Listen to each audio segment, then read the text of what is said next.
Bike യാത്രക്കാരനായ hartal അനുകൂലിയെ തടഞ്ഞ യുവാവ്. ഹർത്താലിന്റെ മറവിൽ വാഹനങ്ങൾ തടയാനെത്തിയ വ്യക്തിയെ മറ്റൊരാൾ തടഞ്ഞുവെച്ച് ചോദ്യം ചെയ്തത് തൊടുപുഴയിൽ വാക്കുതർക്കത്തിന് ഇടയായി. ഇന്ന് രാവിലെയായിരുന്നു സംഭവം. വാഹനങ്ങൾ തടയാൻ ബൈക്കിലെത്തിയാൽ തന്റെ ജോലി കഴിഞ്ഞ് ബൈക്കിൽ തിരിച്ചുപോകാൻ ശ്രമിക്കുന്നതിനിടെയാണ് ശരത് എന്ന യുവാവ് ഇയാളെ തടഞ്ഞത്. നടന്നുപോയി വാഹനങ്ങൾ തടയണമെന്നും പോലീസിനെ വിളിക്കുമെന്നും പറഞ്ഞാണ് ഇയാൾ ഹർത്താൽ അനുകൂലിയെ തടഞ്ഞത്. സംഭവത്തിന്റെ ദൃശ്യങ്ങൾ പുറത്തു വന്നിട്ടുണ്ട്. കണ്ണൂർ അഞ്ചരക്കണ്ടി ഡെന്റൽ കോളേജ് വിദ്യാർത്ഥി നിതിൻ രാജിന്റെ മരണത്തിലാണ് ഹർത്താലിന് ആഹ്വാനം ചെയ്തത്. ബൈക്കിലെത്തിയ ഒരു ഹർത്താൽ അനുകൂലി തൊടുപുഴ പ്രൈവറ്റ് ബസ് സ്റ്റാൻഡിന് സമീപത്തെ വാഹനങ്ങൾ തടയുകയായിരുന്നു. ഇരുചക്ര വാഹനങ്ങൾ ഉൾപ്പെടെ ഒട്ടുമിക്ക വാഹനങ്ങളും ഇയാൾ തടഞ്ഞു. അതിനുശേഷം ഇയാൾ ബൈക്കിൽ തിരിച്ചു പോകാൻ ഒരുങ്ങുകയായിരുന്നു. ഈ സമയം മറ്റൊരാൾ വന്ന് ഇയാളെ തടഞ്ഞു. ഈ സംഭവങ്ങളെല്ലാം കണ്ടുനിന്ന ശരത് എന്ന ചെറുപ്പക്കാരനാണ് ഹർത്താൽ അനുകൂലിയായ യുവാവിനെ തടഞ്ഞത്. എങ്ങോട്ടാണ് പോകുന്നതെന്നും താൻ പോലീസിനെ വിളിക്കുമെന്നും ഹർത്താൽ അനുകൂലിയോട് ഇയാൾ പറഞ്ഞു. ഏറെ നേരം ഇയാൾ ഹർത്താൽ അനുകൂലിയെ തടഞ്ഞു.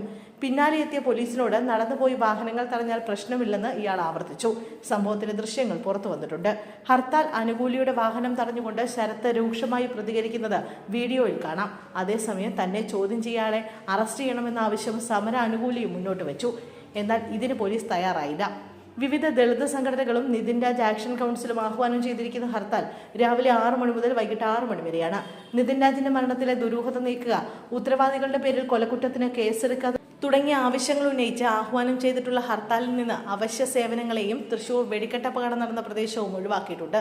നഷ്ടപരിഹാരമായി കുടുംബത്തിന് 10 കോടി രൂപ നൽകുക, കോളേജിന്റെ അംഗീകാരം റദ്ദാക്കുക, വിദ്യാലയങ്ങളിലെ ജാതി വിവേചനം അവസാനിപ്പിക്കാൻ നിയമം നടപ്പാക്കുക, കണ്ണൂർ SP പുറത്താക്കുക തുടങ്ങിയ ആവശ്യങ്ങളും കൗൺസിൽ ഉന്നയിക്കുന്നു.